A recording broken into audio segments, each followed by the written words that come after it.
الحمد لله الحمد لله وكفى وسلام على عباده الذين اصطفى أما بعد فأعوذ بالله من الشيطان الرجيم بسم الله الرحمن الرحيم فإن آمنوا بمثل ما آمنتم به فقد اهتدوا وإن تولوا فإنما هم في شقاق فسيكفيكهم الله وهو السميع العليم وقال الله تبارك وتعالى في مقام آخر رضي الله عنهم ورضوا عنه أو صدق الله العظيم وصدق رسوله النبي الكريم اللهم صل على محمد وعلى آل محمد كما صليت على إبراهيم وعلى آل إبراهيم إنك حميد مجيد اللهم بارك على محمد وعلى آل محمد كما باركت على إبراهيم وعلى آل إبراهيم إنك حميد مجيد۔ اللہ رب العزت نے نبوت کا وہ سلسلہ جو سیدنا آدم علیہ السلام سے شروع فرمایا تھا، امام الانبیاء خاتم النبیین والمرسلین سیدنا محمد رسول اللہ صلی اللہ علیہ وسلم پر مکمل فرما دیا۔ اہل سنت والجماعت کا نظریہ ہے کہ آپ علیہ السلام کے بعد قیامت کی صبح تک کوئی نیا نبی پیدا نہیں ہوگا۔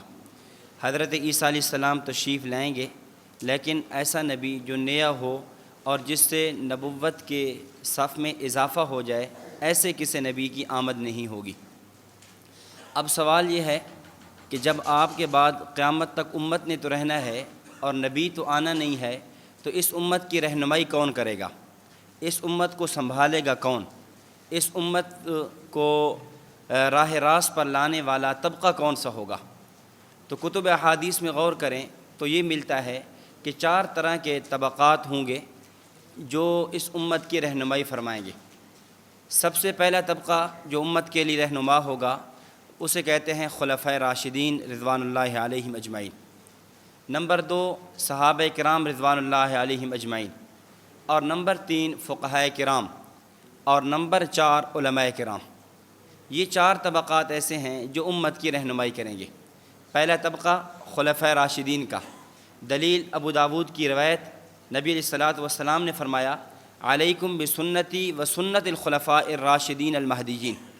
دوسرا طبقہ صحابہ کرام کا طبقہ جو آیت میں نے خطبہ میں پڑھی فَإِنْ آمَنُوا بِمِثْلِ مَا آمَنْتُمْ بِهِ فَقَدِ اهْتَدَوْا۔ تیسرا طبقہ وہ فقہائے کرام کا طبقہ ہے جس کے بارے میں صحیح بخاری کی روایت موجود ہے اذا حکم الحاکم فاجتہد ثم اصاب فلہ اجران وَإِذَا حَكَمَ فَاجْتَهَدَ ثُمَّ أَخْطَأَ فَلَهُ أَجْرٌ واحد۔ اور چوتھا طبقہ وہ علماء کرام کا طبقہ ہے، حدیث مبارک میں ہے العلماء ورثۃ الانبیاء۔ سلسلہ نبوت تو ختم ہو چکا ہے، لیکن اس امت کی رہنمائی کرنے والے یہ 4 طبقات موجود ہیں۔ اب ان میں سے جو دوسرا طبقہ ہے وہ ہے صحابہ کرام رضوان اللہ علیہم اجمعین۔ اور آج کی ہمارے اس سبق کا، ہمارے درس کا عنوان مقام و دفاع صحابہ کرام ہے رضوان اللہ علیہم اجمعین۔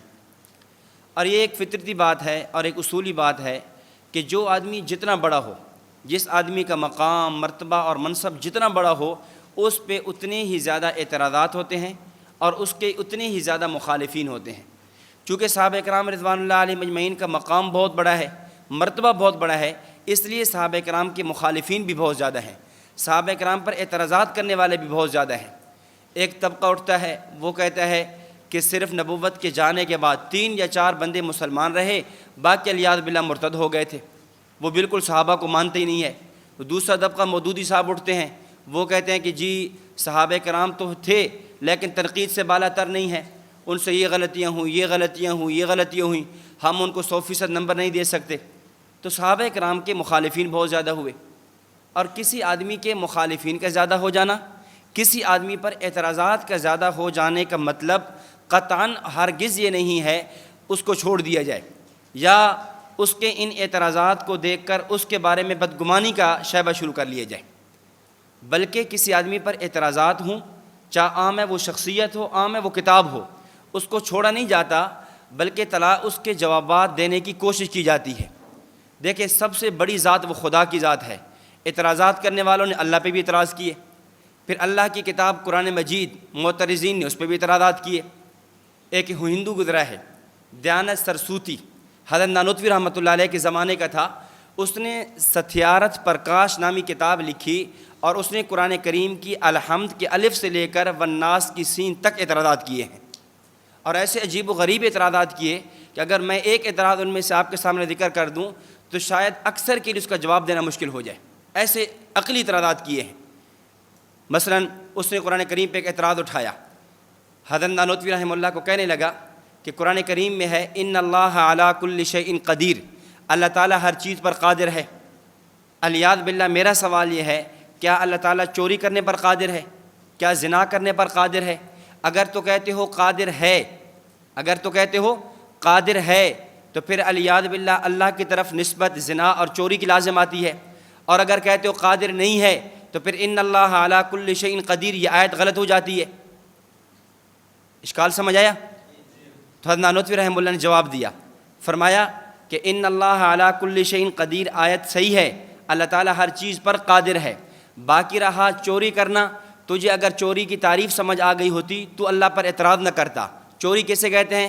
اصطلاح کے اندر سرقہ، چوری کہتے ہیں اخذ المال فی ملک الغیر، مال کا اٹھانا غیر کی ملکیت سے، پوری کائنات وہ اللہ کی ملک ہے، اللہ کی غیر نہیں ہے۔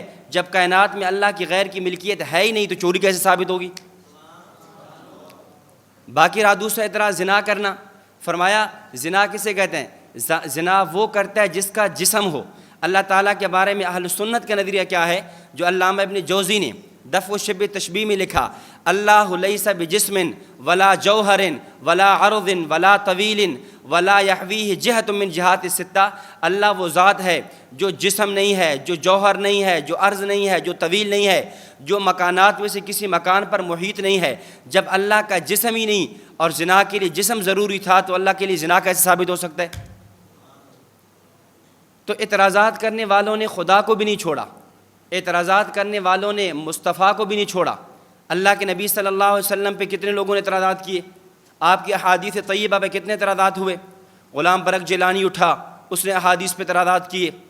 عنایت اللہ مشرقی اٹھا، اس نے احادیث پہ اعتراضات کیے۔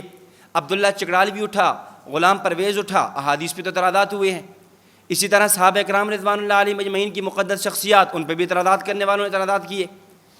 اس کے بعد آگے ائمہ اربعہ ہیں، بطور خاص امام اعظم ابو حنیفہ رحمۃ اللہ علیہ، ان پہ بھی اعتراضات ہوئے ہیں۔ پھر علماء دیوبند ہیں، ان پہ بھی اعتراضات ہوئے ہیں۔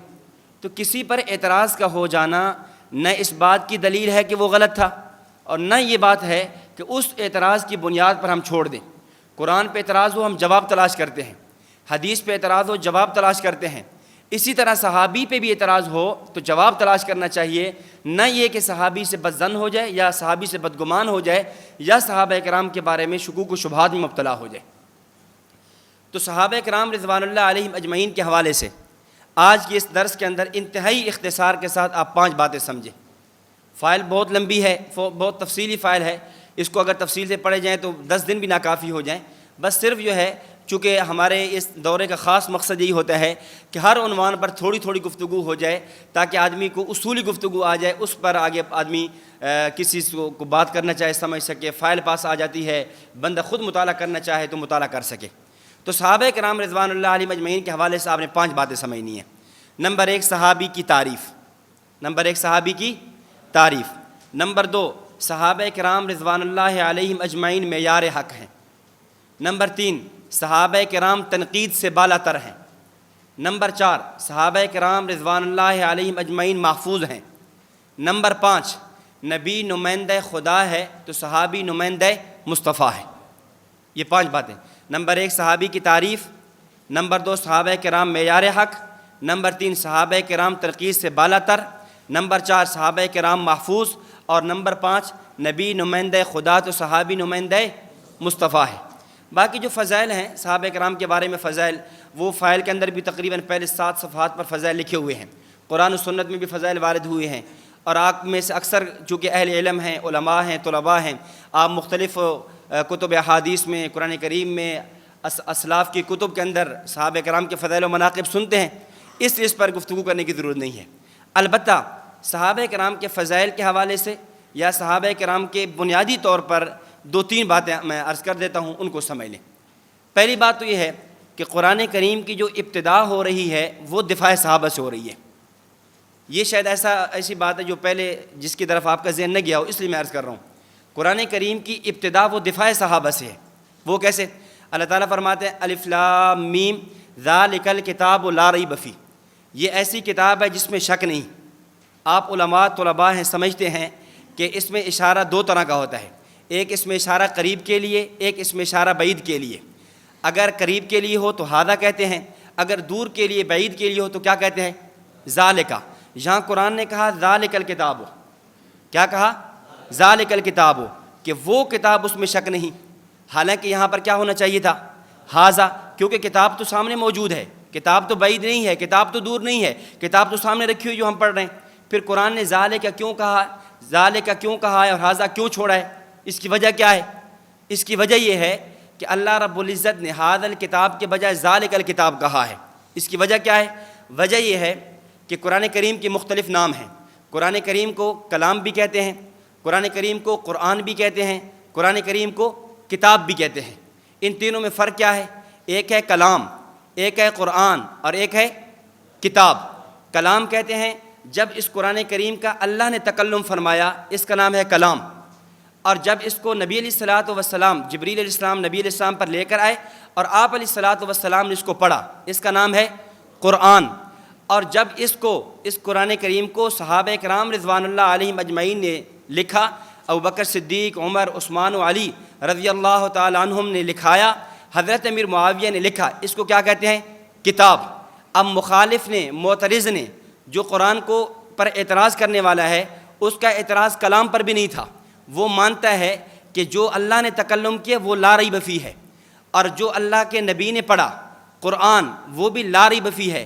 اس کا اعتراض اور اشکال بعد میں ہونا تھا، جب بعد میں ابو بکر، عمر، عثمان و علی رضوان اللہ علیہم اجمعین نے لکھوانا، حضرت معاویہ نے لکھنا تھا، اس پہ اس نے اعتراض کرنا تھا، تو اللہ تعالیٰ نے ھذا کے بجائے ذالک الکتاب کہہ کر وہ جو بعد میں اعتراض پیدا ہونا تھا کہ وہ کتاب، وہ قرآن کریم جس کو صحابہ لکھیں گے اس میں شک ہوگا، تو فرمایا ذالک الکتاب لا ریب فیہ، وہ کتاب جب اس کو صحابہ لکھیں گے اس میں بھی شک نہیں ہوگا۔ تو معترض کا اعتراض کلام پہ نہیں تھا، کلام کو تو وہ مانتا ہے، قرآن پہ نہیں تھا، قرآن کو تو مانتا ہے۔ اس کا اعتراض بعد میں جب صحابہ نے لکھنا تھا اس پہ تھا، تو اللہ تعالیٰ نے چونکہ اعتراض بعد میں آنا تھا، اس لہٰذا اس میں اشارہ قریب کا نہیں بولا، بلکہ ذالک اس میں اشارہ بعید کا بول کر کتاب کا جملہ لگا کر فرما دیا کہ جب اس پہ مخالف اعتراض جب صحابہ کرام لکھیں گے اس میں بھی شک نہیں ہوگا۔ تو حضرات صحابہ کرام رضوان اللہ علیہم اجمعین کا دفاع قرآن کی بنیاد، پہلی ہی آیت قرآن کی وہ دفاع صحابہ کی دلیل ہے۔ اور دوسری بات سمجھے، صحابہ کرام رضوان اللہ علیہم اجمعین کی جو شخصیات ہیں یا منصب صحابیت، یہ منصب صحابیت وہبی ہے، کسبی نہیں ہے۔ دو چیزیں ہوتی ہیں، ایک ہوتا ہے وہب، ایک ہوتا ہے کسب۔ کسب کا معنی ایک آدمی خود کام کرے، خود محنت کرے، ریاضت کرے، مجاہدہ کرے، مشقت کر کے کسی مقام پہ پہنچ جائے۔ ایک آدمی خود محنت اور مجاہدہ سے وہ حافظ بن سکتا ہے، عالم بن سکتا ہے، قاری بن سکتا ہے، مناظر بن سکتا ہے، مجاہد بن سکتا ہے، غوث، قطب، ابدال، ان درجات تک پہنچ سکتا ہے۔ لیکن وہب کا معنی یہ ہے کہ ایسی چیز، ایسا مقام، مرتبہ جو آدمی کے اپنے بس میں نہ ہو، وہ من جانب اللہ ہو۔ جس طرح نبوت وہبی ہے، کسبی نہیں ہے، اسی طرح مقام صحابیت، رتبہ صحابیت یہ وہبی ہے، کسبی نہیں ہے۔ کوئی آدمی اپنی محنت اور مجاہدے سے صحابی نہیں بن سکتا، یا اس کو آپ یوں دوسرے انداز میں یوں کہہ سکتے ہیں، صحابہ کرام انتخاب خداوندی ہیں۔ صحابہ کرام کیا ہیں؟ انتخاب خدا ہیں۔ اب اگر کوئی صحابی پہ اعتراض کرتا ہے، وہ اعتراض صحابی پہ نہیں، وہ اعتراض خود خدا پہ ہے، اس لیے کہ اللہ نے ان کا انتخاب کیا ہے۔ اب صحابی پہ اعتراض کرنا، اعتراض صحابی پہ نہیں ہوگا، کس کے ہوگا؟ خدا پہ ہوگا جس نے انتخاب کیا ہے۔ حضرت امی عائشہ رضی اللہ تعالیٰ پر تہمت لگی، واقعہ عفق مشہور ہے۔ اب نبی علیہ السلام پریشان ہوئے، صحابہ کرام کو بلایا، مختلف صحابہ کرام سے مختلف رائے لی۔ سیدنا عمر رضی اللہ تعالیٰ عنہ سے پوچھا، حضرت عمر رضی اللہ تعالیٰ عنہ نے کیا جواب دیا؟ فرمایا یا رسول اللہ، عائشہ کا انتخاب ہم نے کیا ہے یا خدا نے کیا ہے؟ خدا نے کیا ہے۔ اگر وہ خدا، وہ اللہ جو نبوت کے جسم پہ گندی مکھی بیٹھنے برداشت نہیں کرتا، نبوت کے بستر پہ ایک فاحش عورت کو کیسے بھیجے گا؟ تو حضرت عمر رضی اللہ تعالیٰ عنہ گویا یہ کہہ رہے تھے کہ آپ پر حضرت عائشہ رضی اللہ تعالیٰ عنہ پر اعتراض کرنا اعتراض عائشہ پہ نہیں ہے، اعتراض خدا پہ ہے، اس لیے کہ عائشہ انتخاب خدا ہیں۔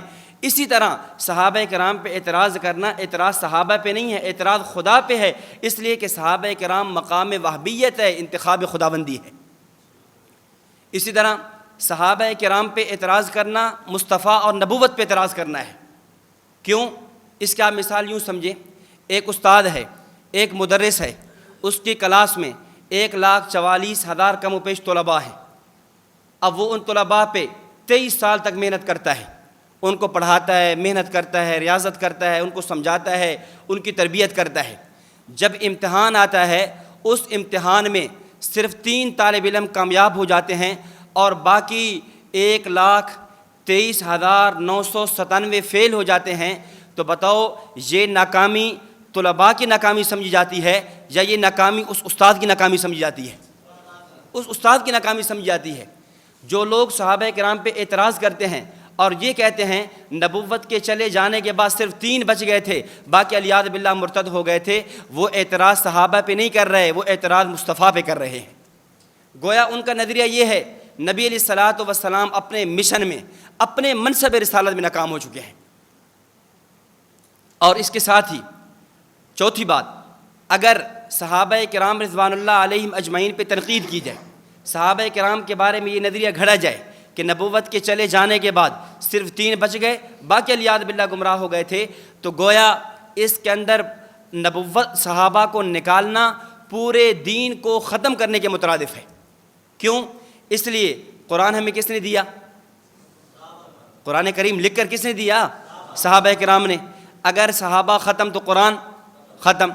احادیث کس نے دیں؟ صحابہ کرام نے۔ جب صحابہ ختم تو احادیث ختم۔ ہماری فقہ اور فتاویٰ کا ایک بہت بڑا ذخیرہ اقوال صحابہ کرام رضوان اللہ علیہم اجمعین سے مستنبط ہے، تو جب صحابہ ختم تو وہ فقہ اور فتاویٰ ختم۔ تو اگر صحابہ کرام کو درمیان سے نکال دیے جائے، نہ قرآن بچتا ہے، نہ حدیث بچتی ہے، نہ ہی فقہ بچتا ہے، نہ ہی پورا دین بچتا ہے۔ چونکہ صحابہ کرام رضوان اللہ علیہم اجمعین کا وہ طبقہ ہے جو دین کو ہم تک پہنچانے والا ہے۔ اللہ نے دین اپنے نبی کو دیا، نبی علیہ السلام نے صحابہ کو دیا، صحابہ نے یہ دین ہم تک پھیلایا، پوری دنیا میں پھیلے، اور مشرق مغرب شمال جنوب کائنات زمین کے چپے چپے پہ پہنچ کر انہوں نے دین کو ہم تک پھیلایا ہے۔ اگر ان کو نکال دیا جائے تو پھر یہ دین بچتا نہیں ہے۔ شاعر مشرق علامہ اقبال نے فرمایا تھا صحابہ کرام رضوان اللہ علیہم اجمعین کے بارے میں کہ وہ چونکہ ہم تک دین پہنچانے والے ہیں، وہ دین پھیلانے والے ہیں۔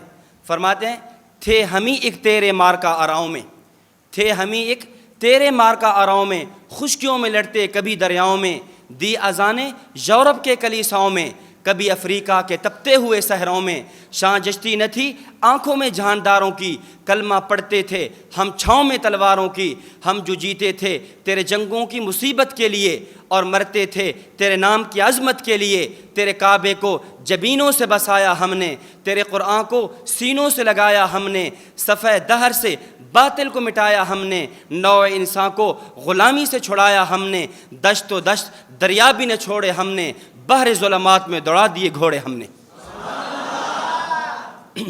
تو صحابہ کرام رضوان اللہ علیہم اجمعین کو نکال تو دین ہی نہیں بچتا۔ تو اس لیے صحابہ کرام پر اعتراض کرنا خدا پہ اعتراض کرنا ہے، صحابہ پہ اعتراض کرنا مصطفیٰ پہ اعتراض کرنا ہے، صحابہ کرام پہ اعتراض کرنا گویا دین سے انحراف کرنا ہے اور دین کو نہ ماننے کے مترادف ہے۔ تو اب صحابہ کرام رضوان اللہ علیہم اجمعین کے حوالے سے 5 باتیں، ان میں سے پہلی بات صحابی کی تعریف کیا ہے۔ آپ کی فائل کے شروع کے اندر وہ تعریف لکھی ہوئی موجود ہے۔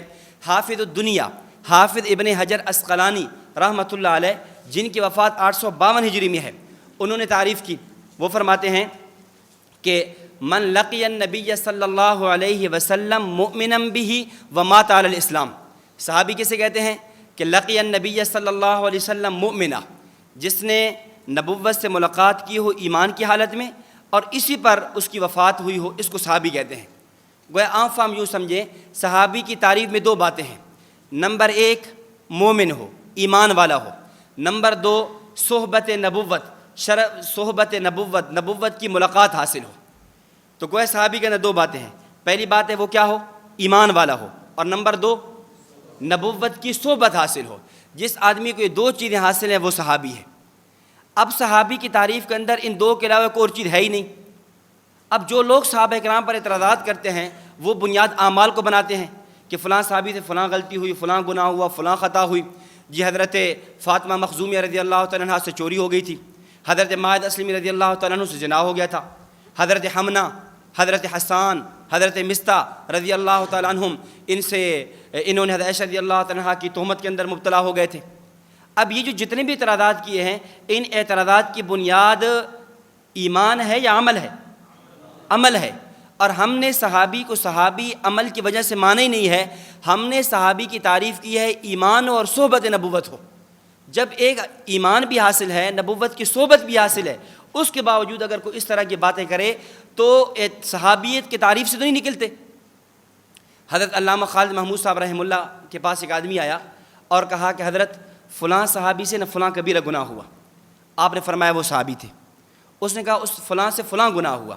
آپ نے فرمایا وہ صحابی تھے. اس نے کہا فلاں سے فلاں گناہ ہوا. آپ نے فرمایا وہ صحابی تھے. تو سب مسائل کہنے لگا عجیب بات ہے علامہ صاحب، میں کہتا ہوں فلاں صحابی سے فلاں گناہ ہوا، آپ جواب دیتے وہ صحابی تھے. تو حضرت فرمانے لگے کہ بھائی آپ کسی صحابی کا ایسا گناہ پیش کر دیں جس سے وہ صحابیت کی تعریف سے نکل گیا ہو. صحابیت کی تعریف میں دو باتیں ہیں، ایک ایمان ہے، ایک نبوت کی صحبت ہے. اگر ایمان نہیں ہے تو وہ تو صحابی نہیں ہے، اور نبوت کی صحبت نہیں ہے وہ صحابی نہیں ہے. اعمال کو صحابہ کرام اعمال میں اعلیٰ درجے کے ہیں، یہ الگ عنوان ہے، لیکن جو صحابی کی تعریف ہے اس کے اندر عمل کا دخل نہیں ہے. اس میں بس دو ہی باتیں ہیں، صحبت، ایمان اور صحبت. اور اسی سے آپ بات سمجھ لیں. آگے ہم تابعی ہے، تابعی کی تعریف میں پھر تین چیزیں آ جاتی ہیں. صحابی کی تعریف میں دو باتیں ہیں، ایمان اور صحبت نبوت. اور تابعی کی تعریف میں تین باتیں ہیں، ایمان بھی ہو، صحبت صحابیت بھی ہو، اور اتباع بھی ہو. کیونکہ تابعی کا لفظ نکلا ہے اتباع سے، اس میں اتباع کا ہونا بھی ضروری ہے. ایمان بھی ہو، صحبت صحابیت بھی ہو، اور اتباع بھی ہو. یہ تینوں چیزیں ملیں گی تب تابعی بنے گا. اگر آپ یہ تعریف سمجھ لیں تو یہ جو یزید، جو لوگ یزیدی ہیں، جو لوگ ناسبی ہیں، جو لوگ مماتی یزید کی تعریفوں میں آسمان و کلابے ملا دیتے ہیں، یہ خود بخود سمجھ آ جائے گا کہ وہ لوگ یزید کی تعریفیں کیوں کرتے ہیں، بنیاد کس کو بناتے ہیں کہ جی یزید تابعی تھا. یزید کیا تھا؟ اس نے صحابہ کرام کو دیکھا تھا، تابعی تھا. تو بھائی محض صحابہ کرام کے کو دیکھنے سے، محض ایمان لانے سے تابعی نہیں بن جاتا. تابعی کے لیے جہاں ایمان لانا ضروری، جہاں شرف ملاقات صحابیت ضروری ہے، وہاں اتباع بھی ضروری ہے. چونکہ وہ متبع نہیں تھا، فاسق تھا، فاجر تھا. واقعہ حرہ میں کتنے صحابہ کرام کا قاتل ہے، واقعہ کربلا میں اس نے کیا کیا ہے، اس لیے وہ تابعی کی تعریف میں بھی نہیں آیا. جب تابعی کی تعریف میں بھی نہیں آیا، اب اس کی خام خواہ تعریفیں کرنا، اس کے فضائل و مناقب کو اس حد تک بیان کرنا کہ حضرت حسین رضی اللہ تعالیٰ عنہ کا مقام و مرتبہ کم کر کے دکھانا، اور حجاج بن یوسف کا اور یزید کا اور ان کا مقام مرتبہ بڑھا کر دکھانا، اس کا کیا مطلب ہو سکتا ہے؟ تو اس لیے صحابی کی تعریف کے اندر اتباع شرط نہیں ہے، ہاں تابعی کی تعریف کے اندر اتباع شرط ہے. ہاں اگر ایسا آدمی مثلا حجاج بن یوسف ہے یا یزید ہے یا اس طرح اور لوگ ہیں کہ ان کو صحابیت کا شرط تو حاصل ہے، یعنی صحابیت سے ملاقات تو ہوئی ہے، ایمان تو ہے، لیکن جو کہ اتباع نہیں ہے، تو ان پر وہ مقام و مرتبہ تابعی والے جو فضائل ہیں وہ فٹ نہیں ہوں گے. بخلاف صحابی کے اگر ایک منٹ کے لیے گناہ کبیرہ سرزد ہو بھی گیا، عمل میں کمی ہو بھی گئی ہے، تب بھی وہ ہمارے لیے نقصان دہ نہیں ہے، اس لیے کہ صحابی کی تعریف کے اندر اتباع ہے ہی نہیں. صحابی کی تعریف کے اندر کیا ہے؟ صرف یعنی ایمان ہے اور ساتھ نبوت کی ملاقات ہے.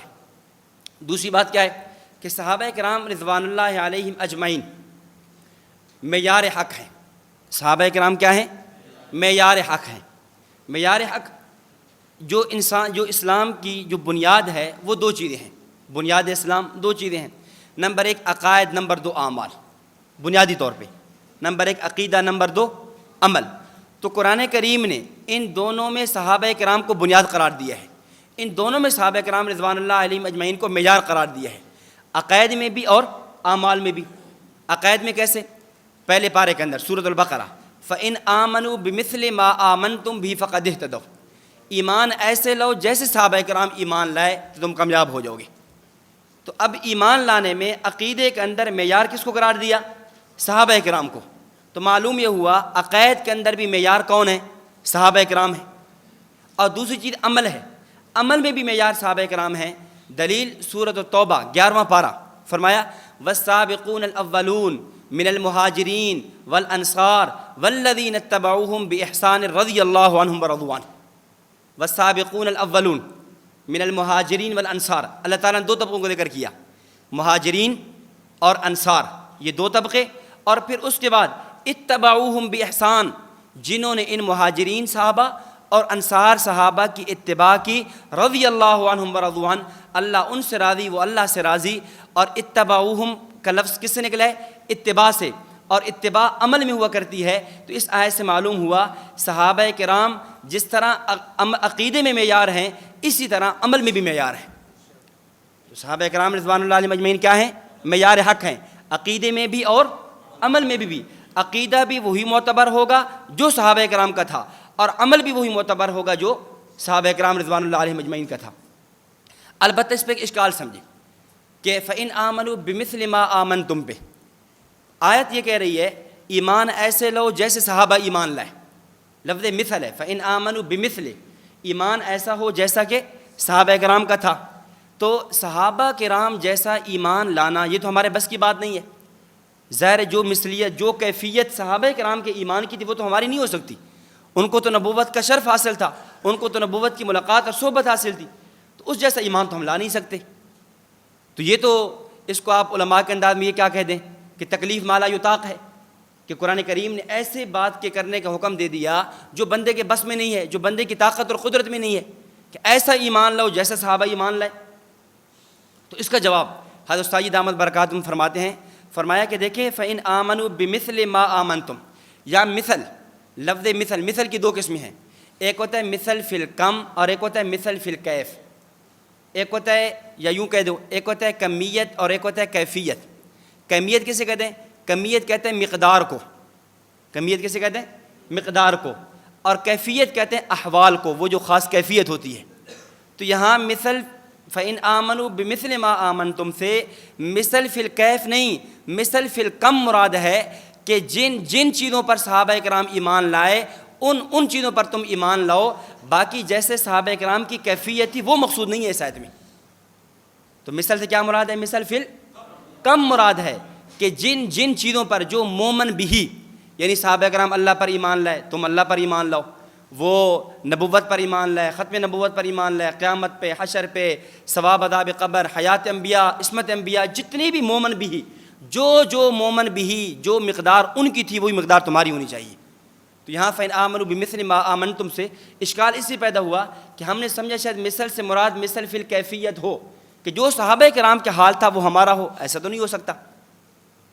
اور باقی دوسرے عمل پہ بھی اشکال ہے کہ آپ نے کہا کہ صحابہ کرام معیار حق ہیں عقیدے میں بھی عمل میں بھی. بھئی عمل میں معیار حق کیسے ہیں؟ حالانکہ ہم تو دیکھتے ہیں کہ صحابہ کرام رضوان اللہ علیہم اجمعین سے غلطیاں بھی ہوئی ہیں. جب صحابہ کرام سے غلطیاں ہوئی ہیں، گناہ ہوئے ہیں، تو وہ عمل میں معیار حق کیسے ٹھہرے؟ ایک آدمی، ہم کہتے ہیں صحابہ کرام معیار حق ہیں، معترض کہتا ہے بھئی وہ کیسے معیار حق ہے؟ ان سے تو زنا بھی ہوا، ان سے تو چوری بھی ہوئی، ان سے تو تہمت بھی لگی، تو پھر معیار حق کا کیا معنی؟ تو معیار حق کا معنی سمجھو. معیار حق کا معنی کیا ہے؟ معیار حق کا معنی یہ ہے کہ صحابہ کرام رضوان اللہ علیہم اجمعین کے اعمال تین طرح کے ہیں. صحابہ کرام کے اعمال کتنے طرح کے ہیں؟ تین طرح کے ہیں. نمبر ایک، ایسے اعمال جو نصوص کے مطابق ہیں، جو نصوص کے عین نصوص کے مطابق ہیں. نمبر دو، ایسے اعمال کہ جو صحابہ کرام میں وہ اعمال اجتہادی تھے، اس میں ایک صحابی کا ایک عمل تھا، دوسرے کا دوسرا عمل تھا، اس میں ایک صحابی مجتہد مخطی ہے، ایک صحابی مجتہد مصیب ہے. اور تیسرے ایسے اعمال جو تکوینی طور پر اللہ رب العزت نے اس شریعت کو قیامت تک چلانا تھا اس لیے کرائے تھے، تکوینی طور پر جو اعمال کرائے گئے. تو صحابہ کرام معیار حق ہیں کا معنی یہ ہے، پہلی صورت میں جو اعمال نص کے مطابق ہیں ان اعمال کو ایسے کیا جائے جیسے انہوں نے کیا، یہ ہے معیار حق. دوسری، جن میں وہ مجتہد ہیں، جن میں ان سے اجتہاد ہوا، تو ان میں کوئی مجتہد مخطی ہے، کوئی مجتہد مصیب ہے. مجتہد مخطی کو بھی اجر ہے، مجتہد مصیب کو بھی اجر ہے. البتہ مجتہد مصیب جس کا اجتہاد درست ہے اسے دوہرا اجر ہے، اور جس کا اجتہاد خطا پر ہے اسے اکہرا ایک اجر ہے. اس میں صحابہ کرام معیار حق ہیں. معیار حق سے مراد جو مجتہد مصیب ہیں وہ ہمارے لیے معیار حق ہیں. مثلا حضرت علی اور معاویہ رضی اللہ تعالیٰ عنہما کے مابین جنگیں ہوئیں، مشاجرات چلے، جنگ جمل ہے، جنگ صفین ہے. جنگ جمل حضرت عائشہ اور علی رضی اللہ تعالیٰ عنہ کے مابین. اور جنگ صفین حضرت علی اور حضرت امیر معاویہ رضی اللہ تعالیٰ عنہ کے مابین۔ اب اس میں اہل السنت والجماعت کی نظریہ یہ ہے کہ حضرت جنگ صفین کے اندر حضرت امیر معاویہ رضی اللہ تعالیٰ عنہ اور حضرت علی رضی اللہ تعالیٰ عنہ، ان دو کے اندر حضرت علی مجتہد مصیب ہیں اور امیر معاویہ رضی اللہ تعالیٰ عنہ مجتہد مخطی ہیں۔ اب کس کو لیا جائے گا؟ معیار حق کون ہوگا؟ اس میں معیار حق وہ ہمارے لیے کس کا عمل ہوگا؟ حضرت علی رضی اللہ تعالیٰ عنہ کا عمل ہوگا۔ اور تیسری بات کہ بعض غلطیاں، بعض گناہ اللہ نے تکوینی طور پہ کرائے ہیں، تکوینی طور پر اللہ تعالیٰ نے بعض گناہ کرائے ہیں، وہ اس کے اندر یہ ہوگا کہ اعمال جو سیئہ ہیں، اعمال شر ہیں، اعمال خیر نہیں ہیں، ان کے کرنے کے بعد صحابہ کرام کی جو کیفیت ہوئی یا صحابہ کرام نے جو کام کیا، جو عمل کیا، اور وہ کیا ہے؟ وہ توبہ ہے۔ وہ توبہ کرنے میں وہ معیار حق ہوں گے۔ یعنی اگر ہم سے گناہ ہو جائے، ہم گناہ کرنے کے بعد کیا کریں؟ توبہ کریں۔ اور صحابہ کرام رضوان اللہ علیہم اجمعین نے بھی یہ گناہ کرنے کے بعد اپنے آپ کو نبوت کے سامنے پیش کیا تھا، توبہ کی تھی نا، تو یہ توبہ کرنے میں وہ معیار حق ہے۔ اس لیے عام طور پہ لوگ معیار حق کا معنی نہیں سمجھتے، اور جب ہم نعرہ لگاتے ہیں کہ صحابہ کرام معیار حق ہیں تو وہ اس نعرے کی خلاف ورزی کرتے ہیں، وہ اس نعرے کو اچھا نہیں سمجھتے۔ تو صحابہ کرام معیار حق ہیں، عمل نص کے مطابق اس میں معیار حق ہیں۔ مجتہد ہے تو مجتہد مصیب والا عمل، اس میں معیار حق ہیں۔ اگر گناہ ہوا ہے، گناہ کرنے کے بعد جو توبہ کی ہے نا، اس توبہ کے کرنے میں جس طرح انہوں نے توبہ کیا ہم بھی توبہ کریں، اس میں ہے وہ معیار حق۔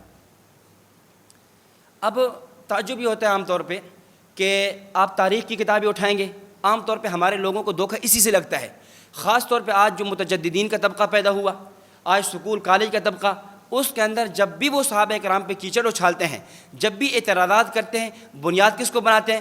کتب تاریخ کو، کہ تاریخ کی فلاں کتاب میں یہ لکھا، تاریخ کی فلاں کتاب میں تاریخ طبری والا یہ کہہ رہا ہے، ابن خلدون والا یہ کہہ رہا ہے، البدایہ والنہایہ یہ کہہ رہا ہے، تاریخ کی فلاں کتاب یہ کہہ رہی ہے۔ بھائی یہاں پر آپ بات یاد رکھیں، صحابہ کرام رضوان اللہ علیہم اجمعین کے بارے میں ہمارا ایک اصول ہے، ہم کہتے ہیں صحابہ کرام قرآنی شخصیات ہیں، تاریخی شخصیات نہیں ہیں۔ صحابہ کرام کون سی شخصیات ہیں؟ قرآنی شخصیات ہیں۔ بس قرآن صحابہ کرام کو دیکھنا ہوگا تو قرآن کے آئینے میں دیکھا جائے گا، نہ کہ تاریخ کے آئینے میں دیکھا جائے گا۔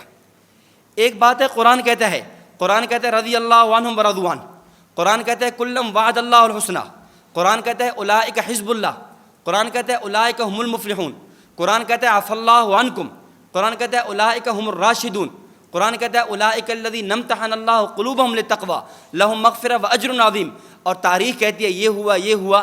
اب بتائیں ہم قرآن کو دیکھیں گے یا تاریخ کو دیکھیں گے؟ قرآن کو دیکھیں گے۔ اس لیے صحابہ کرام کو جب بھی پرکھا جائے گا قرآن کے آئینے میں یا حدیث کے آئینے میں دیکھا جائے گا، تاریخ کے آئینے میں نہیں دیکھا جائے گا۔ اور عجیب بات یہ ہے کہ جو لوگ یعنی صحابہ کرام کے منکر ہیں، رافضی لوگ جو صحابہ کرام کو مانتے ہی نہیں ہیں، جب وہ گفتگو کرتے ہیں تو وہ تاریخ کو پیش کریں، یا وہ تو ان کے بارے میں ہم یہ کہتے ہیں اگر وہ قرآن کو پیش کریں نا تو وہ تو قرآن کو بھی پیش نہیں کر سکتے۔ ایک منٹ، پہلی بات یہ کہ قرآن کریم سے کہیں، قرآن کریم کی آیات سے تقریباً 750 آیات سے صحابہ کرام رضوان اللہ علیہم اجمعین کے مدح و منقبت ثابت ہے۔ بالفرض اگر وہ قرآن کی کسی آیت سے صحابہ پر اعتراض کرنا بھی چاہیں تب بھی نہیں کر سکتے۔ کیوں؟ اس لیے کہ ان کے ہاں تو یہ قرآن اصلی قرآن ہے ہی نہیں سمجھو، ان کے ہاں تو اصلی قرآن ہے ہی نہیں، یہ تو تعریف شدہ ہے۔ جب ہے ہی تعریف شدہ پھر اس سے صحابہ کرام کی تنقیص کا پہلو کیسے نکالیں گے؟ حجت اللہ فی الارض رئیس المناظرین حضرت مولانا امیر صفدر اکاڑوی صاحب رحمۃ اللہ علیہ، ایک مرتبہ، یہ میں ایک واقعہ عرض کر رہا ہوں یہ بات سمجھانے کے لیے کہ جب رافضیوں سے گفتگو کرنی ہو نا، صحابہ کرام کے حوالے سے حفاظت قرآن ہے، بنات اربع ہے، یا جتنے بھی عقائد ان کے ہاں اور ہمارے ہاں مابین مختلفی ہیں، اس پر گفتگو کرنی ہو تو اس کا انداز کیا اختیار کریں؟ تو حضرت اکاڑوی صاحب رحمۃ اللہ علیہ فرماتے ہیں کہ ایک دفعہ لاہور کے قریب ایک جگہ ہے، تو وہاں میرا ہم زلف رہتے تھے، ان کے پاس میرا جانا ہوا۔ میں گیا، میں جب وہاں پہنچا تو بالکل گرمی تھی، جون کا مہینہ تھا، پسینے سے شرابور تھا۔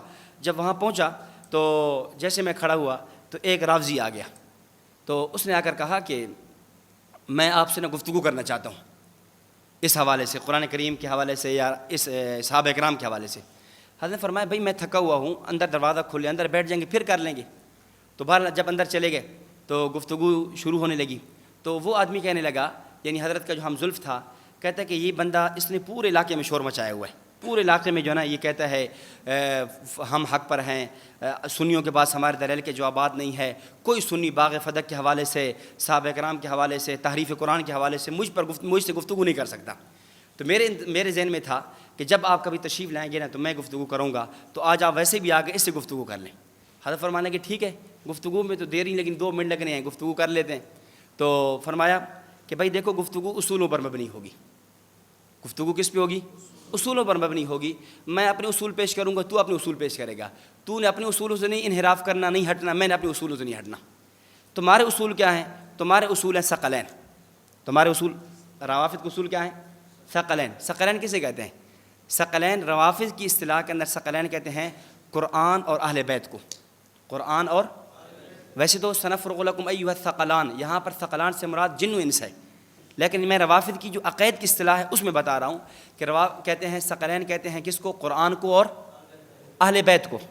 تو نے جو گفتگو کرنی ہے یا قرآن سے کرنی ہوگی یا اہل بیت سے کرنی ہوگی۔ اس نے کہا بالکل ٹھیک ہے، ہمارے یہی اصول ہیں، قرآن اور اہل بیت، میں نہ قرآن سے ہٹوں گا نہ اہل بیت سے ہٹوں گا۔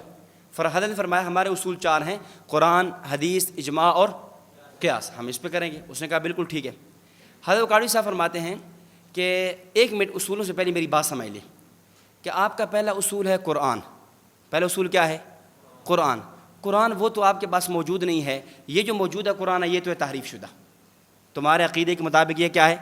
تعریف شدہ۔ قرآن تو موجود نہ ہوا، قرآن تو یہ تو پہلا اصول تیرا کیا ہوگا؟ ختم ہو گیا۔ اصل قرآن وہ تو 12ویں امام کے پاس ہے، امام غیب کے پاس ہے، جو سر من رآ نامی غار کے اندر موجود ہے، جو پتہ نہیں کون سی ہجری میں نکلے گا اور اصل قرآن لائے گا۔ نہ وہ آیا ہے نہ قرآن آیا ہے، اس لیے پہلا اصل تو تیرا ختم ہو گیا۔ باقی تیرا دوسرا اصول تھا اہل بیت۔ اہل بیت کون ہے؟ اہل بیت کی تو تعریف یہ کرے گا، اہل بیت کہتے ہیں حضرت فاطمہ اور حضرت علی رضی اللہ تعالیٰ عنہما کی جو اولاد ہے اس کو اہل بیت کہتے ہیں۔ میری بات تھوڑی ٹھنڈے دل سے سمجھ لینا، ٹھنڈے دماغ سے۔ حضرت علی اور حضرت فاطمہ رضی اللہ تعالیٰ عنہما کے نکاح کے گواہ کون تھے؟ وہ نکاح کے گواہ تھے حضرات شیخین کریمین ابو بکر صدیق اور عمر رضی اللہ تعالیٰ عنہما۔ اور تمہاری کتابوں میں بھی یہ ضابطہ لکھا ہوا ہے، ہماری کتابوں میں بھی لکھا ہوا ہے، اگر کسی مومن کے نکاح کے گواہ غیر مومن ہوں، کسی مومن کے نکاح کے گواہ غیر مومن ہوں تو نکاح منعقد نہیں ہوتا۔ اور تمہاری کتابوں میں حضرات شیخین کریمین کو غیر مومن کہا گیا ہے۔ تو جب وہ غیر مومن تھے، نکاح کا انعقاد ہی نہیں ہوا، جب نکاح کا انعقاد ہی نہیں ہوا تو نسل چلا کرتی ہے نکاح سے، جب نکاح ہوا ہی نہیں ہے آگے نسل کیسے چلیے؟ تو اہل بیت کہاں رہے؟ تیرے 2 اصول تھے نا، دونوں ختم ہو گئے۔ قرآن بھی نہیں بچا، وہ تو امام غیب کے پاس ہے، یا تو اگر آ گیا تو دکھا دے۔ ہمارا جو قرآن ہے نا 6238 آیات والا، یہ تو تعریف شدہ تمہارے بقول۔ باقی اہل بیت وہ بھی نہیں ہیں۔ جب تیرے اصول ہی ختم ہے، اب کوئی نیا اصول لائے گا پھر گفتگو شروع کریں گے۔ نہ اصول ہے نہ گفتگو ہے۔ تو کہتے ہیں اس نے ایسے منہ بنا لیا، میں کہاں پھنس گیا ہوں۔ اب اس کا جو ہے نا چچا آیا، چچا نے کہا اے بات کر نا، تو ہر روز کہتا تھا مجھ سے کوئی سنی گفتگو کرے، کوئی سنی گفتگو کرے، ابھی تو نہ باغ فدق شروع ہوا نہ تعریف قرآن شروع ہوا، کچھ بھی شروع نہیں ہوا، تو خاموش ہو گئے، اب گفتگو کرنا۔ اس نے کہا نہیں نہیں، بس یہ تو عجیب سا بندہ آ گیا، مجھ سے گفتگو نہیں ہوتی۔ اتنا بڑا محقق، اتنا بڑا مناظر، اور تعجب کی بات ہے لوگ کہتے ہیں محقق نہیں تھے۔ حضرت کارڈ بھی کیا تھے؟ محقق نہیں تھے۔ سبحان اللہ، اگر یہ محقق نہیں تھے پھر محقق تھا کون؟ مناظرہ ہو ایسا نہیں ہو سکتا تھا، کسی کے ساتھ مناظرہ ہو اور حضرت اکاڑوی رحمۃ اللہ علیہ 8-10 منٹ کے اندر اندر سے خاموش نہ کرا دیں۔ عام آنے والا عیسائی ہو، غیر مقلد ہو، مماتی ہو، رافضی ہو، بریلوی ہو، یہودی ہو، کوئی بھی آنے والا ہو، حضرت رحمہ اللہ 8-10 منٹ کے اندر گفتگو کو ختم کرا دیا کرتے تھے۔ واقع ٹائم بہت کم ہے، ورنہ کئی حضرات کے مختلف لوگوں سے جو مناظرے ہوئے اس میں صرف زیادہ سے زیادہ 10 منٹ گفتگو چلتی تھی، اس کے بعد مخالف خاموش ہو کر لاجواب ہو کر چلا جایا کرتا تھا۔ تو میں یہ بات پھر رہ جائے گی اصل بات کہ ہم نے کیا بات کی؟ صحابہ کرام رضوان اللہ علیہ، صحابہ کرام معیار حق ہیں۔ اب معیار حق عقیدہ میں بھی معیار ہیں اور عمل میں بھی معیار ہیں۔ تو صحابہ کرام رضوان اللہ عقیدہ بھی وہ معتبر ہوگا جو صحابہ کا تھا، اور عمل بھی وہ معتبر ہوگا جو صحابہ کرام رضوان اللہ علیہ مجمعین کا تھا۔ اس کے بعد تیسری بات ہے، صحابہ کرام تنقید سے بالا تر ہیں۔ صحابہ کرام سے تنقید سے کیا ہے؟ یہ ہمارا موقف ہے۔ مودودی صاحب نے اپنا جو دستور مرتب کیا جماعت اسلامی کا، اس میں مودودی صاحب نے ایک شق مستقل لکھی کہ نبی کے علاوہ، پیغمبر کے علاوہ کوئی آدمی بھی تنقید سے بالا تر نہیں ہے۔ اب اس نے اوپر اصول تو مختصر لکھ دیا نا، در پردہ وہ کیا کہنا چاہتا تھا کہ میں نقد کروں گا صحابہ کرام پہ، میں تنقید کروں گا صحابہ کرام سے، صحابہ کرام تنقید سے بالاتر نہیں ہیں، یعنی ان پہ تنقید ہوگی. یہی وجہ اس نے پھر تنقید کی. تفہیم القرآن آپ اٹھا کر دیکھیں، جگہ جگہ پہ کرتا ہے، بلکہ مستقل اس نے کتاب لکھی حضرت امیر معاویہ رضی اللہ تعالیٰ عنہ پر تنقید کرتے ہوئے. کتاب کا نام لکھا کہ خلافت و ملوکیت. خلافت و، ہمارے اکابر میں سے کئی حضرات نے اس کے جواب دیے خلافت و ملوکیت کے. شیخ الاسلام استاد محترم مفتی تقی صاحب دامت برکاتہ نے اس کا جواب لکھا حضرت امیر معاویہ رضی اللہ تعالیٰ عنہ اور تاریخی حقائق، اس کے اندر ان کے جوابات دیے. تو بہرحال یہ ہے کہ ان لوگوں نے صحابہ کرام پر نقد کیا ہے. ہم تو سمجھتے ہیں کہ شاید صحابہ کرام کو صرف رافضی لوگ نہیں مانتے، رافضی سے ہٹ کر نیم رافضی بھی موجود ہیں آج اس زمانے میں. آج خاص طور پہ سوشل میڈیا پہ آپ انجینئر مرزا صاحب کو دیکھیں، وہ کیا کیا صحابہ کرام کے بارے میں بکواس کرتا ہے. اسی طرح کتنے لوگ ایسے کھڑے ہوئے جنہوں نے صحابہ کرام رضوان اللہ علیہم اجمعین پہ کیچڑ اچھالا، صحابہ کرام پہ تان و تشنیع کا بازار گرم کیا. تو صحابہ کرام کے بارے میں ہمارا ضابطہ یہ ہے وہ تنقید سے بالاتر ہے. اب اس کی دلیل کیا ہے؟ بات صرف یہ نہیں ہے، ہم بات دلیل پہ کہتے ہیں. کسی آدمی پر تنقید ہو سکتی ہے دو وجہوں سے. وجہ تنقید دو چیزیں ہیں، یا تو تنقید ہوگی عقیدے پر، یا تنقید ہوگی کس پر؟ عقیدے پر. یا تنقید ہوگی عمل پر. بس وجہ تنقید دو ہی چیزیں ہیں. آپ نے کسی پر نقد کرنا ہے، تنقید کرنی ہے، یا اس کے عقیدے پر تنقید کرو گے یا اس کے عمل پہ تنقید کرو گے. صحابہ کرام رضوان اللہ علیہم اجمعین کے عقیدے پر بھی تنقید نہیں ہو سکتی. کیوں؟ اس لیے کہ عقیدہ ٹھیک تھا تبھی تو صحابی مانا ہے نا. اگر عقیدہ ٹھیک نہ ہوتا صحابی کیسے؟ اور باقی رہا عمل پر کوئی تنقید کر بھی لے تو عمل کی وجہ سے ہم نے صحابی مانا ہی نہیں ہے، ہم نے صحابی مانا ہی عقیدے کی وجہ سے ہے. عقیدے پر تنقید کریں صحابی رہتا نہیں ہے، عمل پر تنقید کریں عمل کی وجہ سے ہم نے صحابی مانا ہی نہیں ہے. اس سے معلوم یہ ہوا کہ صحابہ کرام تنقید سے بالاتر ہیں. تو صحابہ کرام رضوان اللہ علیہم اجمعین کیا تنقید سے بالاتر ہیں، صحابی پر تنقید نہیں ہو سکتی. اور چوتھی چیز، صحابہ کرام رضوان اللہ علیہم اجمعین محفوظ ہیں. حضرت سید دامت برکاتہم اس کو یوں فرماتے ہیں کہ ہمارا نظریہ انبیاء معصوم، صحابہ کرام محفوظ اور فقہا معجور. نبی معصوم ہوتا ہے، صحابی محفوظ ہوتا ہے، فقیہ معجور ہوتا ہے. معصوم کا کیا مطلب؟ اللہ نبی سے گناہ ہونے نہیں دیتے. محفوظ کا مطلب صحابی سے گناہ ہو جائے اللہ نامہ اعمال میں باقی رہنے نہیں دیتے. فقیہ اس سے گناہ ہو جائے تب بھی اللہ اس پہ اجر لکھتے ہیں. تو انبیاء معصوم، صحابہ کرام محفوظ اور فقہاء کرام معجور. اب اس پہ اشکال یہ ہوا کہ آپ نے تو کہا صحابہ کرام محفوظ ہیں، صحابہ کرام سے گناہ ہو جائے اللہ تعالیٰ گناہ کو نامہ اعمال میں رہنے نہیں دیتے. جبکہ ہم دیکھتے ہیں صحیح بخاری میں روایت موجود ہے، حضرت سعد بن معاذ رضی اللہ تعالیٰ عنہ، حضرت سعد بن معاذ رضی اللہ تعالیٰ عنہ، ان کو جب قبر میں دفن کیا گیا تو ان پہ قبر تنگ ہو گئی، زغطۃ القبر. نبی علیہ الصلوۃ والسلام نے فرمایا کہ بھئی اپنے بھائی کے لیے دعا کرو، ان پہ قبر تنگ ہو گئی ہے. تو اگر صحابہ کرام محفوظ ہیں تو پھر قبر کی تنگی کا کیا معنی؟ اشکال اعتراض سمجھ آیا؟ صحابہ کرام اگر محفوظ ہیں، آپ نے کہا صحابہ محفوظ ہیں، یعنی اللہ گناہ ان کے نامہ اعمال میں رہنے نہیں دیتے. جب گناہ ان کے نامہ اعمال میں رہتا نہیں ہے تو قبر صحابی پہ کیوں تنگ ہوئی؟ اس کے مختلف حضرات نے مختلف جواب دیے. ایک جواب علامہ جلال الدین سیوطی رحمۃ اللہ نے دیا. علامہ سیوطی فرماتے ہیں یہ جو زغطۃ القبر ہے، قبر کا تنگ ہو جانا، یہ مومن کے لیے بھی ہے، یہ کافر کے لیے بھی ہے، یہ ایک ہلکا سا زغطہ ہوتا ہے، ہر ایک کے لیے ہوتا ہے، اس لیے قابل اشکال نہیں ہے. لیکن یہ ایسا جواب نہیں ہے جو تسلی بخش ہو. مختلف جواب ہیں. ایک جواب حضرت استاذی دامت برکاتہم جو دیتے ہیں وہ جواب ایسا ہے جو دل کو لگتا ہے. وہ کیا ہے؟ حضرت استاذی فرماتے ہیں کہ دیکھیں یہ جو قبر ہے، آپ ثواب عذاب قبر پڑھ چکے ہو، یہ جو قبر ہے، قبر کی زندگی، یہ قبر کی زندگی دنیا کی زندگی کا تتمہ اور آخرت کی زندگی کا مقدمہ اور تمہید ہے. ثواب عذاب قبر کیا ہے؟ دنیا کی زندگی کا کیا ہے؟ تتمہ ہے، اور قبر اور آخرت کی زندگی کا مقدمہ اور تمہید ہے. جس طرح جب کسی کی روح قبض ہو، حتیٰ کہ وہ نبی کی بھی روح قبض ہو، تب بھی اس نبوت کو تکلیف ہوتی ہے. جیسے امی عائشہ رضی اللہ عنہا فرماتی ہیں کہ جب میں نے نبی علیہ الصلوۃ والسلام کی نزع کی کیفیت دیکھی تو مجھے یہ غم ہلکا ہو گیا کہ یعنی اس طرح کی نزع کی کیفیت بھی ہوا کرتی ہے. تو جس طرح نزع کی کیفیت ہو، نزع کے وقت روح نکلنے کے وقت جو تکلیف ہوتی ہے یہ تکلیف عصمت نبوت کے خلاف نہیں ہے۔ اسی طرح قبر کی زندگی جو آخرت کی زندگی کا مقدمہ اور تمہید ہے، اس میں بھی ہلکا سا زغطہ ہو جائے، قبر تھوڑی تنگ ہو جائے، تب یہ بھی عذاب کے اور محفوظ ہونے کے منافی نہیں ہے، محفوظ ہونے کے منافی نہیں ہے۔ اور اگلی بات صحابہ کرام رضوان اللہ علیہ مجمعین کے حوالے سے پانچویں اور آخری بات، ہمارا نظریہ یہ ہے کہ نبی نمائندہ خدا ہوتا ہے اور صحابی نمائندہ مصطفیٰ ہوتا ہے۔ کیا معنی؟ کہ اللہ رب العزت نبوت کو اپنا نمائندہ بنا کر بھیجتے ہیں اور پھر نبی اپنی نمائندگی کے لیے صحابہ کرام رضوان اللہ علیہ مجمعین کو اختیار کرتا ہے۔ خدا نبی کو اپنا نمائندہ بناتے ہیں اور نبی صحابی کو اپنا نمائندہ بناتے ہیں۔ اس پہ دلیل کیا ہے؟ دلیل صلح حدیبیہ ہے، سن 6 ہجری، مکہ المکرمہ سے مدینہ المنورہ سے صحابہ کرام کا قافلہ چلا، نبی علیہ السلام کے معیت میں تقریباً 1400 صحابہ کرام رضوان اللہ علیہ مجمعین ساتھ ہیں۔ صلح حدیبیہ کے مقام پہ ٹھہر جاتے ہیں، عمرہ کے لیے احرام کے لیے جا رہے ہیں، عمرہ کا احرام باندھا ہوا ہے، عمرے کی نیت سے جا رہے ہیں، اور وہاں پر خبر مشہور ہو جاتی ہے۔ حضرت عثمان رضی اللہ تعالیٰ عنہ کو بھیجا مدینہ میں، مکہ میں۔ جب مکہ میں حضرت عثمان رضی اللہ تعالیٰ عنہ پہنچے تو کافروں نے گرفتار کر لیا۔ جب کافروں نے گرفتار کیا، ادھر خبر یہ مشہور ہو گئی کہ حضرت عثمان رضی اللہ تعالیٰ عنہ شہید ہو چکے ہیں۔ حالانکہ شہید تو نہیں ہوئے تھے، حضرت عثمان رضی اللہ تعالیٰ عنہ شہید تو نہیں ہوئے تھے۔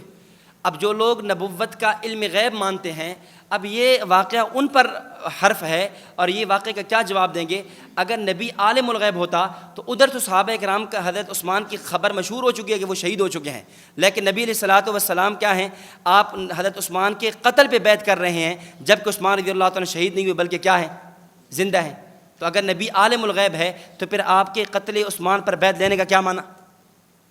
تو بہر حضرت عثمان رضی اللہ تعالیٰ عنہ پر آپ نے بیعت لی۔ قرآن کہتا ہے ان الذین یبایعونک انما یبایعون اللہ، کہ اے نبی جو آپ بیعت ان سے لے رہے ہیں، یبایعونک، یہ آپ بیعت لے رہے ہیں، یہ گویا یبایعون اللہ، یہ آپ خدا کی بیعت لے رہے ہیں۔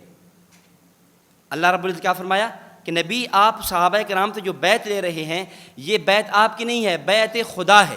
اس سے معلوم یہ ہوا اللہ رب العزت نے بیعت نبوت کو بیعت خدا کہا ہے، معلوم یہ ہوا کہ نبی نمائندہ خدا ہوتا ہے۔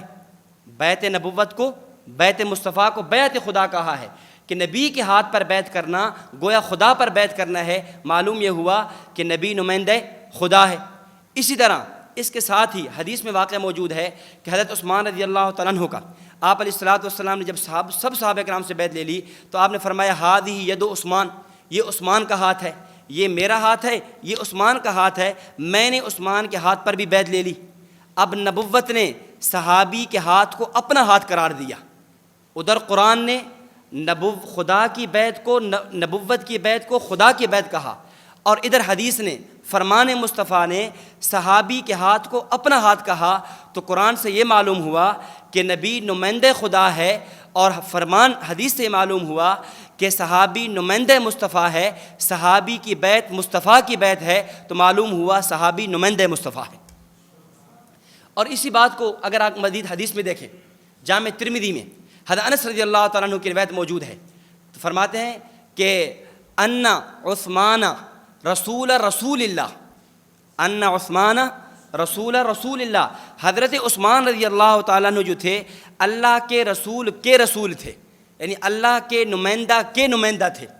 حضرت عثمان رضی اللہ تعالیٰ عنہ کو جو مکہ المکرمہ میں احوال کی اطلاع کے لیے بھیجا، یا دوسری روایت جو تقلید والی فائر کے اندر آپ پڑھ چکے ہوں گے کہ جب حضرت معاذ بن جبل رضی اللہ تعالیٰ عنہ کو یمن کا حاکم بنا کر بھیجا تو کیا فرمایا کہ جب مختلف گفتگو ہوئی تو آخر میں نبی علیہ السلام نے دعا دی، فرمایا الحمدللہ الذی وفق رسول اللہ لما یرضی رسول اللہ، تمام تعریف اس اللہ کے لیے ہیں جس نے اللہ کے رسول اللہ کے نمائندہ کو وہ بات کہنے کی توفیق دی ہے جس سے خدا کا نمائندہ رسول خوش ہو جاتا ہے۔ تو اس سے معلوم یہ ہوا نبی نمائندہ خدا اور صحابی نمائندہ مصطفیٰ ہے۔ یہی وجہ ہے علماء نے نقطہ لکھا کہ صحابہ انبیاء علیہ الصلوۃ والسلام اور صحابہ کرام کی تعداد میں مماثلت کی وجہ یہ ہے، اگر انبیاء کی تعداد 1,24,000 یا 44,000 کم و بیش ہے تو یہی تعداد صحابہ کرام کی بھی ہے 1,24,000 یا 44,000۔ تو اس میں نقطہ اور حکمت یہ ہے، اللہ تعالیٰ یہ فرمانا چاہتے ہیں کہ اے میرے محبوب جتنے نمائندے میرے ہیں اتنے نمائندے تیرے ہیں۔ اگر میرے نمائندوں کی تعداد 1,24,000 ہے تو تیرے نمائندوں کی تعداد بھی 1,24,000 ہے۔ اور یہ فرما دیا اے میرے محبوب تجھ پہ میری نمائندگی ختم اور تیرے صحابہ کرام پہ تیری نمائندگی ختم۔ اس لیے علماء نے لکھا ہے نبوت کے آپ علیہ الصلاۃ والسلام کے آنے پہ نبوت ختم اور آپ کے جانے پہ صحابیت ختم۔ آپ آئے، اب آپ کے بعد کوئی نبی نہیں آئے گا، آپ چلے گئے، اب آپ کے بعد کوئی صحابی نہیں بن سکتا۔ آپ آئے، نبوت ختم، آپ چلے، صحابیت ختم، اب نہ کوئی نبی آ سکتا ہے نہ کوئی صحابی بن سکتا ہے۔ تو یہ جو اصول ہے، نبی نمائندہ خدا ہے، صحابی نمائندہ مصطفیٰ ہے، یہ بہت اہم اصول ہے۔ اگر اس کو سامنے رکھ لیا جائے تو آپ کا یہ جو موجودہ زمانے میں فرقہ واریت چلتی ہے اور یہ جو مختلف گفتگویں چلتی ہیں کہ فلاں فرقہ بھی قرآن پیش کرتا ہے، فلاں فرقہ بھی حدیث پیش کرتا ہے، اب ہم کدھر جائیں؟ یہ بھی قرآن پڑھتے ہیں، یہ بھی قرآن پڑھتے ہیں، یہ بھی حدیث پڑھتا ہے، یہ بھی حدیث پڑھتا ہے، ہم درمیان میں کدھر جائیں؟ اس کا اصول بتا دیا کہ نبی نمائندہ خدا ہے، اگر کلام خدا ہو اس کی تشریح مصطفیٰ سے پوچھی جائے، احادیث سے پوچھی جائے، اگر کلام مصطفیٰ ہو اس کی تشریح صحابہ کرام رضوان اللہ علیہ مجمعین سے پوچھی جائے، اگر کلام خدا قرآن کریم ہو اس کی شرح اپنی طرف سے کرے تو فرقہ واریت ہوگا، اس کی شرح نبوت سے پوچھ لیں فرقہ واریت ختم۔ حدیث ہوگی اس کی شرح اپنی طرف سے کریں فرقہ واریت ہوگی، اس حدیث کی شرح نبوت کے صحابہ کرام، نبوت کے نمائندے صحابہ کرام رضوان اللہ علیہ مجمعین سے پوچھ لی جائے تو فرقہ واریت ختم۔ میں اس میں زیادہ نہیں، ایک مثال عرض کرتا ہوں۔ 1974 کی تحریک ختم نبوت چلی، مفکر اسلام مفتی محمود صاحب رحمۃ اللہ علیہ متکلم ہیں، ان کی قیادت میں تحریک چل رہی ہے۔ کئی دن 13 دن اسمبلی کے اندر گفتگو چلتی رہی، 3 جلدوں میں 1974 کی روایات مقدمہ ختم نبوت چھپ چکی ہے، اس کے اندر تفصیلی واقعہ موجود ہے۔ کئی دن گفتگو چلی، آخری جب دن آیا تو ذوالفقار علی بھٹو صاحب کہنے لگے کہ بھائی بات بہت لمبی ہو گئی، بات ٹھکانے نہیں لگ رہی۔ اب بات کے ٹھکانے لگنے کی ایک صورت یہ ہے کہ آج فریقین میں سے ہر فریق اپنے اپنے موقف پہ قرآن پیش کرے گا۔ کبھی تم کتابیں پیش کرتے ہو، کبھی بزرگوں کی باتیں پیش کرتے ہو، کبھی کیا پیش کرتے ہو، کبھی کیا پیش کرتے ہو۔ فریقین میں سے ہر بندہ اپنے اپنے موقف پہ قرآن کی آیت پیش کرے گا، اس کے بعد گفتگو ختم، اس کے بعد فیصلہ ہوگا۔ چنانچہ ادھر مفتی محمود صاحب رحمۃ اللہ علیہ میدان میں ہے، ادھر سامنے میں مرزا غلام احمد قادیانی کا پوتا مرزا ناصر موجود ہے۔ اب نظریہ کیا ہے؟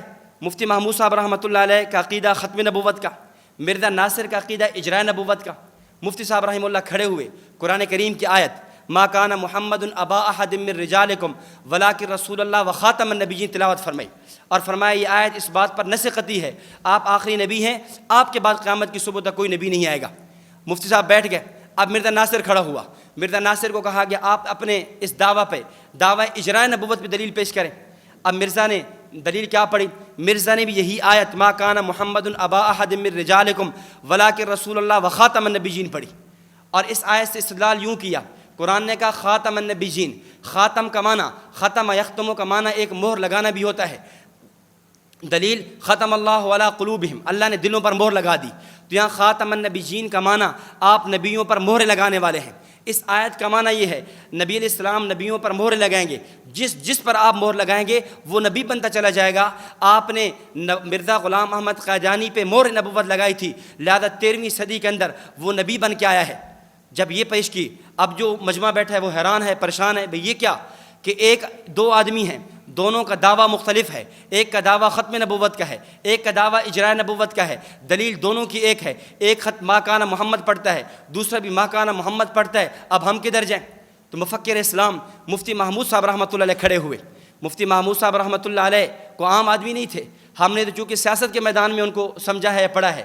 مفتی محمود صاحب رحمہ اللہ جہاں بہت بڑے سیاست دان ہیں وہاں بہت بڑے فقیہ بھی ہیں، فتاویٰ مفتی محمود 10 جلدوں میں ان کا موجود ہے، بہت بڑے مفسر بھی ہیں، تفسیر مفتی محمود 3 جلدوں میں موجود ہے، عربی کے ادیب بھی ہیں اور بہت بڑے مناظر اور متکلم اور عقائد کے ماہر بھی ہیں۔ مفتی صاحب رحمہ اللہ کھڑے ہوئے، مفتی صاحب سمجھ گئے اب مسئلہ یوں حل نہیں ہوگا۔ مفتی صاحب نے فرمایا کہ جج صاحب اور وکلاء کو مخاطب کیا، میں آپ سے پوچھتا ہوں یہ جو کتاب کی آیت ما کان محمد، یہ جو آیت ہے قرآن کریم کی، یہ آیت کس پہ نازل ہوئی ہے؟ یہ آیت مجھ پہ نازل ہوئی یا مرزا ناصر پہ نازل ہوئی یا بھٹو صاحب پہ نازل ہوئی؟ یہ کس پہ نازل ہوئی ہے؟ یہ آیت جس پہ نازل ہوئی ہے اس آیت کی شرح ہم اس سے پوچھیں گے۔ میں اس آیت کی شرح اپنے پیٹ سے نہیں کروں گا، مرزا ناصر بھی اپنے پیٹ سے نہیں کرے گا، کوئی بندہ اس آیت کی شرح اپنے پیٹ سے نہیں کرے گا. ہم اس آیت کی شرح اس شخصیت سے، اس ذات سے پوچھیں گے جس پہ قرآن اس آیت کا نزول ہوا، اور اس آیت کا نزول ہوا ہے امام الانبیاء خاتم النبیین محمد رسول اللہ صلی اللہ علیہ وسلم پر. لہذا ہم ان کے در پہ جاتے ہیں، اور ما کان محمد ابا احد من رجالکم ولکن رسول اللہ وخاتم النبیین کی شرح ان سے جا کر پوچھتے ہیں. چنانچہ نبی علیہ الصلوۃ والسلام کی ایک نہیں 210 احادیث موجود ہیں جہاں آپ نے خاتم النبیین کی شرح انا خاتم النبیین لا نبی بعدی سے کی ہے. میں مرزا ناصر کو کہوں گا 209 حدیثیں تجھے معاف ہیں، صرف ایک حدیث پیش کر دے جہاں میرے محبوب نے اس آیت کی شرح یہ کی ہو کہ میں نبیوں پر مہر لگانے والا ہوں، میں جس پہ مہر نبوت لگاؤں گا وہ نبی بن جائے گا. میں نے مرزا غلام احمد قادیانی پہ مہر نبوت لگائی ہے، وہ نبی بن کر آیا ہے. 209 حدیثیں تجھے معاف، ایک حدیث پڑھ کے اس آیت کی شرح کر دے. اگر تو پیش کر دے گا میں سمجھ جاؤں گا کہ تیرا موقف ٹھیک ہے.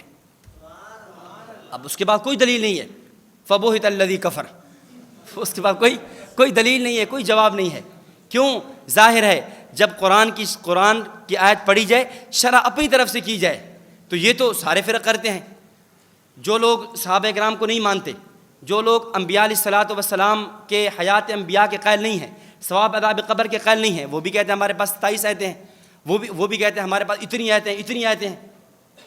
ایک دفعہ حضرت مولانا امیر اکاڑی صاحب رحمۃ اللہ علیہ کا مناظرہ احمد سید چتروڑی سے ہوا، جو یہ فرقہ مماتیت کی روح رواں تھے، جنہوں نے ترقی کرتے کرتے یہاں تک ترقی کی کہ آخر میں جا کر امام بخاری رحمۃ اللہ علیہ کے خلاف کتاب لکھ ڈالی.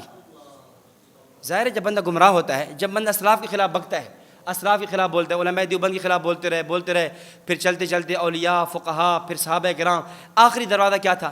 حتیٰ کہ امام بخاری پر بھی تنقید کر دی. اور امام بخاری کی صحیح بخاری جو 1200 سال سے چلی آ رہی ہے، جس کو صحیح الکتب بعد کتاب اللہ کہا جاتا ہے، اس پہ بھی نقد لکھ دیا، اعتراض لکھ دیے. ان سے مناظرہ ہوا. مناظرے کی لمبی روایت ہے، خلاصہ عرض کرتا ہوں. حضرت نے فرمایا بھائی اصول یہ ہوگا کہ قرآن کریم کی آیت پڑھیں گے، آیت کی شرح اپنی طرف سے نہیں کریں گے، آیت کی شرح یا حدیث سے دیکھیں گے، یا صحابی سے دیکھیں گے، یا پرانے مفسرین سے دیکھیں گے. حضرت کے آنے سے پہلے وہ لوگوں کو یہ کہہ چکا تھا کہ میرے پاس انبیاء کی حیات فی القبر پر 27 آیتیں موجود ہیں. انبیاء قبروں میں زندہ نہیں ہیں، انبیاء قبروں میں مردہ ہیں. کتنی آیتیں؟ 27. کون سی؟ کل نفس ذائقۃ الموت، کل شیء ہالک الا وجہہ، انک میت و انہم میتون. اس طرح کی آیتیں پڑھ رہا تھا. میرے پاس 700 حدیثیں موجود ہیں کہ انبیاء اپنی قبروں میں مردہ ہیں. اب عوام بیچارے یہ سمجھ رہی تھی بچی کے واقعتاً موجود ہوگی. حضرت کاڑوی صاحب آئے، فرمانے لگے بھائی فیصلہ یوں نہیں ہوگا، فیصلہ یہ ہوگا آیت قرآن کی پڑھے گا اور اس کی شرح خود نہیں کرے گا، اس کی شرح کسی حدیث سے دکھائے گا، یا صحابی سے دکھائے گا، یا تابع تابعی سے دکھائے گا. میں بھی قرآن کی آیت پڑھوں گا اور میں اس کی تفسیر کسی مفسر سے دکھاؤں گا. حضرت کاڑوی صاحب رحمہ اللہ نے پھر ایک اور کام کیا کہ وہاں پر یہ فرما دیا کہ اب یہ جو تفسیر ہوگی نا، ہم مفسرین سے پوچھیں گے. اور مفسرین سے پوچھنے کے لیے ترتیب یہ ہوگی کہ مجمع کے اندر جو بندہ پڑھا لکھا ہے نا، اردو اچھی پڑھ سکتا ہے، وہ پڑھ کے سنائے گا. ہو سکتا ہے میں پڑھوں تو میں گڑبڑ کر جاؤں، یہ پڑھے تو گڑبڑ کر جائے. اب حضرت نے ولا تقولوا لمن یقتل آیت پڑھی، اور آیت پڑھنے کے بعد فرمایا کہ اب مجمع میں سے ایک بندے کو بلایا اور فرمایا کہ آپ اس آیت کی تفسیر بیان القرآن تھانوی سے دکھا دیں، مفتی شفیع صاحب سے دکھا دیں، تفسیر مزری سے دکھا دیں، تفسیر قرطبی سے دکھا رہے ہیں، تفسیر مدارک سے دکھا دیں. وہ پڑھتا چلا گیا مختلف. اب حضرت نے فرمایا جو تیرا نظریہ ہے انک میت و انہم میتون جو پیش کر رہا ہے، آیت تو پڑھ لیے تو نے، اب اس آیت کی جو شرح کیا ہے وہ شرح اپنی طرف سے نہیں کرنی، وہ شرح تو کسی محدث سے، کسی مفسر سے، کسی فقیہ سے، کسی صحابی سے، اللہ کے نبی کی حدیث سے دکھائے گا، وہ معتبر ہوگی. اگر اپنی طرف سے کرے گا وہ معتبر نہیں ہوگی. اس لیے آج آسان حل یہ ہے، کسی سے گفتگو کرنی ہو، عام فام سی بات ہے بھئی قرآن کریم جو اللہ رب العزت نے اپنے نبی پر نازل کیا ہے، نبی چونکہ نمائندہ خدا ہے، قرآن کی شرح وہ لیں گے جو نبی نے فرمائی، اور آگے صحابہ کرام نمائندہ مصطفیٰ ہیں، اور شرح حدیث کی وہ معتبر ہوگی جو صحابہ کرام نے کی ہے، تو وہ معتبر ہے. اگر کوئی اپنی طرف سے کرے تو وہ معتبر نہیں ہوگی. تفسیر بالرائے جسے کہہ سکتے ہیں. ہاں ایک تفسیر بالرائے ایسی ہے کہ جو نہ حدیث کے خلاف ہے، نہ صحابی کے خلاف ہے، نہ تابعی نہ تبع تابعی کے خلاف ہے، اپنے ذوق کے مطابق وہ کر دیتے، اس میں تو حرج نہیں ہے، اس کی تو گنجائش ہے. لیکن ایسی تفسیر کرنا جو احادیث کو بھی ختم کر دے، جو قرآن کریم کی جو صحابہ کرام کے فقہ اور فتاویٰ کو بھی ختم کر دے، اس پر بھی زد لگے، تابعین تبع تابعین کے خلاف چلے جائے، ایسی تفسیر معتبر نہیں ہوگی. تو میں نے آپ حضرات کے سامنے انتہائی اختصار کے ساتھ صحابہ کرام کے حوالے سے 5 باتیں. نمبر 1 صحابی کی تعریف، نمبر 2 صحابہ کرام معیار حق کا معنی کیا ہے؟ نمبر 3 صحابہ کرام تنقید سے بالا تر، تنقید یا عقیدے پر ہونی ہے یا عمل پر ہونی ہے، عقیدہ غلط ہو صحابی رہتا نہیں ہے، اور عمل کی وجہ سے ہم نے صحابی مانا ہی نہیں ہے۔ اور نمبر 4 صحابہ کرام رضوان اللہ علیہ مجمعین محفوظ ہیں۔ اور نمبر 5 نبی نمائندہ خدا ہے تو صحابی نمائندہ مصطفیٰ ہے۔ اگر قرآن کی شرح دیکھنی ہوگی تو حدیث سے دیکھیں گے، حدیث کی شرح پڑھنی ہوگی تو صحابہ کرام رضوان اللہ علیہ مجمعین سے دیکھیں گے۔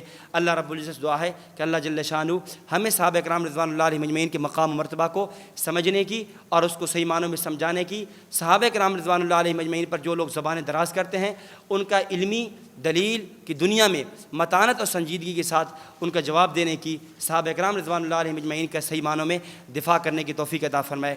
وآخر دعوانا الحمد للہ رب العالمین۔